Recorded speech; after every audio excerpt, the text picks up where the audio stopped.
नमस्कार, news 69 channel में आपका स्वागत है। मैं हूं आपके साथ अंकिता। चलिए बढ़ते हैं खबर की ओर। हज 2027 के मुकद्दस सफर के लिए मध्य प्रदेश के हज आवेदकों का इंतजार खत्म हो गया है।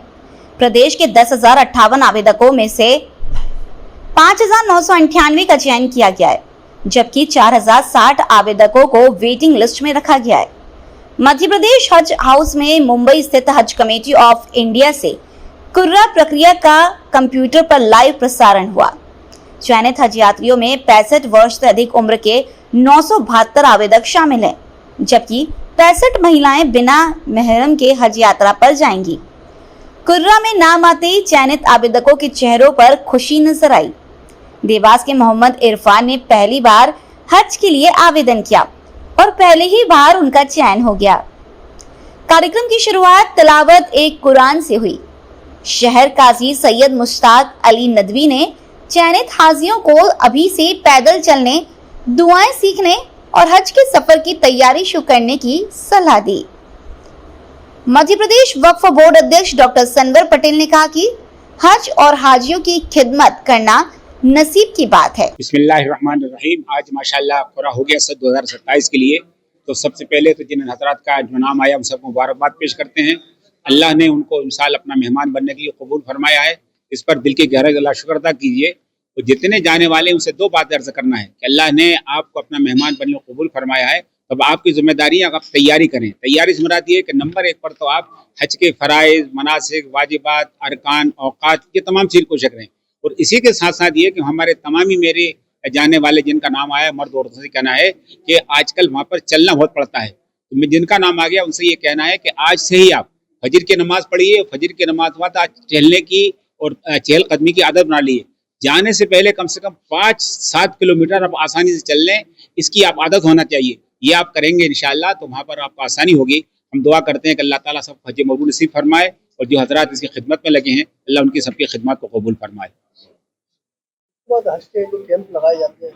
हाँ देखिए, हाँ ये आपने सवाल किया कि हम तमामी हमारे जितने MP के ज़िला के हज कमेटी जिम्मेदार उनसे ये कहना चाहते हैं कि हर ज़िले के जिम्मेदारों की, वहाँ के चेयरमैन की जो हज कमेटी से उनकी जिम्मेदारी है कि अपने ज़िले के पूरे हाजियों के लिए आप तरबियती कैंप लगाइए। अल्लाह के फजल से भोपाल के अंदर सन 90 से हम भोपाल और हमारे ज़िला विदिशा है, ज़िला रायसेन है, ज़िला सीहोर है, बुरहानपुर है, खंडवा है, तमाम ज़िलों के अंदर हम अल्लाह के फजल 90 से कैंप लगाते हैं। हम आपके चैनल लगी तमामी बल्कि पूरे हिंदुस्तान के लोगों से कहना चाहते हैं कि हर जगह के लोगों को इसकी फिक्र करना चाहिए। और मेरा मानना है कि माशाल्लाह तकरीबन 1,70,000 हमारे देश से हर साल हाजी जाते हैं। अगर 1,70,000 से तरबियत करी जाए तो इंशाल्लाह उनकी दुनिया भी बनेगी, उनकी आखिरत भी बनेगी इंशाल्लाह। मैं बहुत मुबारकबाद पेश करता हूँ सेंट्रल हज कमेटी ऑफ इंडिया को, भारत सरकार को, कि उन्होंने एक ऐसा शेड्यूल बनाया कि हम समय पर सारी तैयारी कर सकें। अभी 2026 का हज पूरा हुआ है और 2027 की शुरुआत हो गई। और ख़ास तौर पर जो सबसे बड़ा काम होता है कि हाजियों का सिलेक्शन, तो सबके फॉर्म जमा हो गए और आज हाजियों के सिलेक्शन हो गए। मध्य प्रदेश से 10,055 कुल आवेदन आज मैंने हज के आवेदन कुल हुए थे, उसमें से 5,971 हाजी साहिबान का पहली सूची में सिलेक्शन हो चुका है। मैं उन सारे हाजी साहिबान को बहुत बहुत मुबारकबाद पेश करता हूं।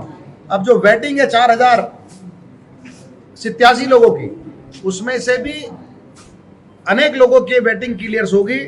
तो ये जिनके सिलेक्शन हुए हैं उनको भी बहुत मुबारकबाद। वो आगे का जो उनका शेड्यूल है, कब पैसे जमा करना है, वो सारी वेबसाइट पर और यहाँ से राज्य हज कमेटी के कर्मचारी अधिकारियों के द्वारा उनको सूचना दी जाएगी।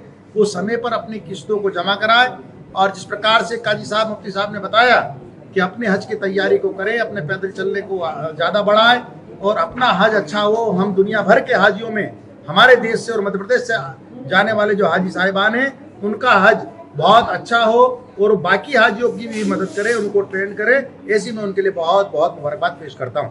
पिछली बार कुछ कमियां रह गई थी कमेटी द्वारा, इस बार किस तरह दूर करेगी? मुझे लगता है कि 2026 का जो हज है वो फॉल्टलेस हज हुआ है, बहुत ही अच्छा हज हुआ है। लेकिन ये बात सही है कि हज में कठिनाई तो आती है और कठिनाई का नाम है कि हज पे कठिनाई आएगी। लेकिन अल्लाह के करम से भारत सरकार ने और मध्य प्रदेश के जो खादिम उल हुज्जाज थे, जिनको अब हम हज इंस्पेक्टर कहते हैं, उन्होंने बहुत अच्छा काम किया और हर मुमकिन कोशिश की कि हाजियों को तकलीफ ना आए और आगे भी हम लोग इस प्रकार से अच्छी कोशिशें करेंगे। स्मार्ट वॉच दी गई थी, कई लोग जो स्मार्ट वॉच नहीं चला पाए थे। जब किसी चीज की शुरुआत होती है तो शुरुआत में कुछ दिक्कतें आती है। जब वहाँ ट्रेन की शुरुआत हुई थी तो ये दिक्कत आई थी कि ट्रेन का में बैठे नहीं बैठे, बैठना चाहिए नहीं बैठना चाहिए। जब वहाँ सिम कार्ड की शुरुआत हुई थी कि सिम कार्ड भारत से ही हमने देने की शुरुआत की थी हमारे कार्यकाल में, तब भी दिक्कत आई थी कि हम सिम कार्ड ले निकले। तो जब भी कोई नई चीज का प्रयोग होता है, एक्सपेरिमेंट होता है, तो शुरुआती दौर में दिक्कत आती है, पर लेकिन वो सारी चीज अच्छाई के लिए होती है, सुविधाओं के लिए होती है। हमारा हज अच्छा हो इसलिए होती है। तो मुझे लगता है कि उस पर भी हम आगे बढ़ेंगे और इंशाल्लाह ताला इस वर्ष वो भी और अच्छे से होगा। वहीं कुर्रा कार्यक्रम में आवेदकों की मौजूदगी कम रही। कमेटी के मुताबिक प्रक्रिया ऑनलाइन उपलब्ध होने के कारण आवेदकों को भोपाल बुलाने की बजाय अपने स्थान से ही कुर्रा देखने की सुविधा दी गई। आपको बता दें कि हज 2027 कुल आवेदन 10,058 प्राप्त हुए, जिसमें से चयनित 5,998 को किया गया और वेटिंग में रखा गया 4,060 को। साथ ही 65 प्लस आवेदक 972 हैं और बिना महरम महिलाएं 65 हैं। भोपाल से न्यूज़ 69 के लिए आदिल खान की रिपोर्ट। फिलहाल इस खबर में इतना ही। आप बने रहिए न्यूज़ 69 चैनल के साथ। नमस्कार।